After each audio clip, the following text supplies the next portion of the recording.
Happy birthday to you. Happy birthday to you. Happy birthday, dear Roro. Happy birthday to you. You're one. Woo! Your mom was big. Time for his first beer. Yeah. Hi, Yeah, what's up?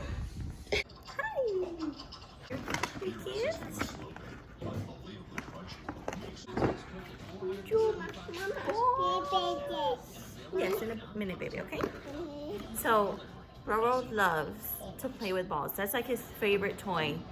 But you have to get the ones that are not styrofoam because he'll like chew them. But he loves to throw them and everything. Yes! Okay. It's for your two boys. Yay. He just wants the balls, babe. Here, I'll open it for you. So, this was just a small little gift. Because this whole shutdown thing. Like if I knew in our videos, like we were doing quarantine day 1, day 2. And we were gonna do like for the rest of the 2 weeks, but then they ended up calling my husband into work. So then we stopped filming, but then when he went back to work, then they shut them down again. But then now they're reopening it, and so he's going back to work on Monday. So it's just been a whole bunch of, It hasn't panned out the way we thought it was going to. So it's like for his first birthday, we obviously wanted to give him a big gift. But we just, money-wise, we didn't know, okay, is he going to work? Do we need to save the money we have? So obviously it's a little small. He's only 1, he doesn't know. But we are postponing his birthday party. So I don't know when, once this all blows over. But thankfully, one of my best friends came over, and she had brought him a cake and a little balloon. Yes, and he loved it, so we sang happy birthday. Happy birthday to you. Happy birthday to you.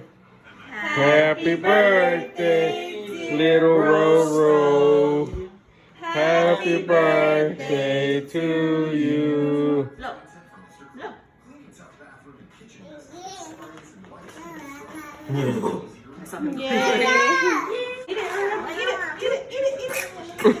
Didn't get it on her. You gotta go ham. Get him. Yeah. He's like, that's some good shit. Yeah, so we already sang happy birthday. He had his first bite of cake.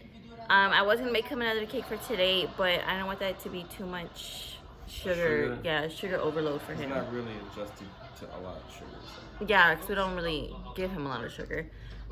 So yeah, my puppies. So guys, so today's Roro's birthday. My little Roro. So I thought I would film how like we found out about Roro, and like his birthday, or like the day we had him. When we found out about Roro, it was because I was craving slushies, and that was a tall tale sign. Every time I crave slushies, I'm pregnant. That's how I was with Hazel.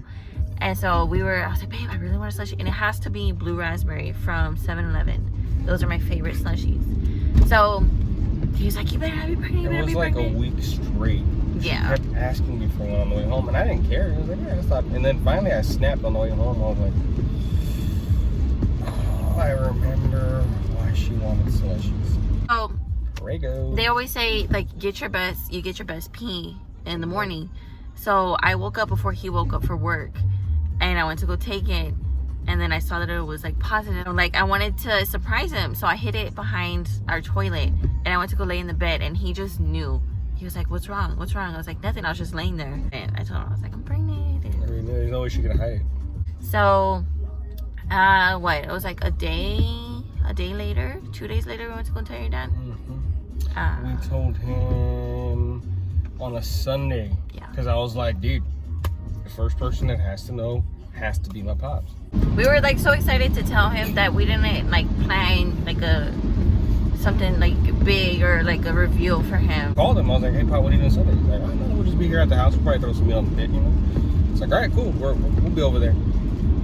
And I'm glad we did. You know, it's a very touchy subject. You know, the more I talk about it, the kind of easier it kind of gets.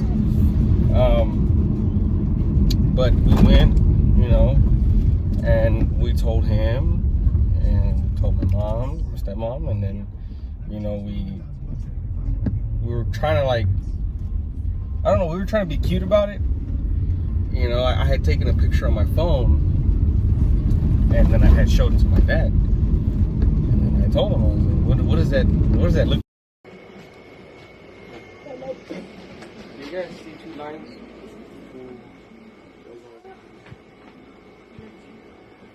Yes. Really? Surprise! The picture and And then he was just like, my dad was like, yeah, I think so. Him and my mom were like, just looking. I think so. And then finally he snapped. He goes, wait, shut up. No way. You know, yeah. and then he came to hug me first. Yeah, of course. Man. You were the favorite. Sadly, later, 2 days later. 2 days later, I get a phone call at work that, long story short, you know, I found my dad unconscious,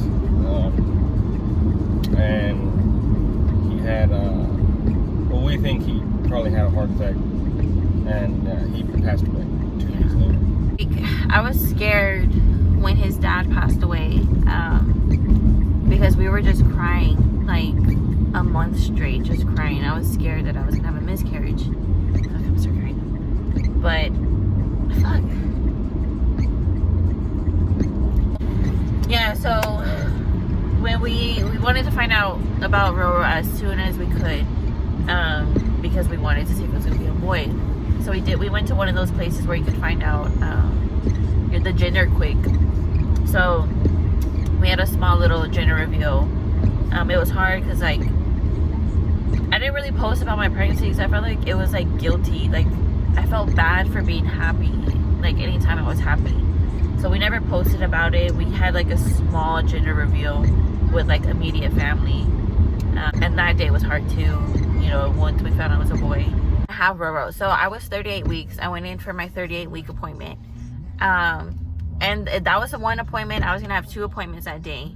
They were gonna do an ultrasound at 12, and then my regular appointment at 2. So I told Raul, or my husband, I said, take Hazel home, like drop me off, because I didn't have my license at the time. So I said, drop me off, and just take Hazel home, because there's no way she's gonna last at a doctor's office for 2 hours. Even at that, like, you have an appointment and you still don't get seen for like 30-40 minutes to an hour. So I was like, just go home, and then I'll call you when they bring me into a room that we can start heading this way. Did my ultrasound really quick, and she was like, oh, you know, we can schedule, like, get you into your next appointment really fast because no one's really here. I was like, oh, okay. So I get in there, and then she checks my cervix, and she's like, have you been having contractions? I was like, no, not really. She's like, well, you're 3 centimeters dilated. You need to go to the hospital right now. And I just like busted out crying. I don't even know why I just started crying. I guess because it just like hit me like, oh my gosh, like I'm gonna have my son. She's like, yeah, you need to go right now. She's like, don't eat nothing, just go straight there. Obviously, like I needed to go get my bags. I needed to pack my daughter's stuff, and then get her to my parents' house. But anyways, so I called my husband, and I was like, hey, you know, I need you to come now. They said I need to go to the hospital right now. We're having him today. And he was just like all laughing and just like happy, and I'm over here crying. Like It was a weird moment. I don't know, I was so emotional. And then I called my mom, and like I was like, Mom, and she's like, are you having the baby? Like she already knew, like she just knew. And I was like, yes, I'm gonna have to have him today. And she's like, oh my god. Just like, no way. Thankfully he was able to be in the room. Oh my god. So they didn't give me an epidural because they knew I was already going to have a C-section. So they give you what's called a spinal Tap. A spinal, no, not spinal tap. A spinal tap. That's what we said. Oh no. It's a spinal injection. It's a big needle that they stick you in. So as soon as he stuck me in, like I was legit gripping my nurse like by her shirt and her collar. They're like, you can't move, you can't move. And I was like, okay, like I just like gripped her. And then once he injected it, like I started getting lightheaded. I was like, I'm gonna pass out. I'm gonna pass out.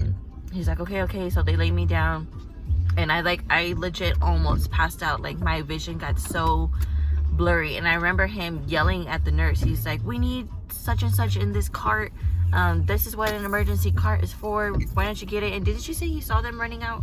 Yes, to get the cart? I was waiting outside, and then I just see two nurses just woof. I was like, no, not again. And they came back with a cart. They went back in the room. I was like, no, like, you know.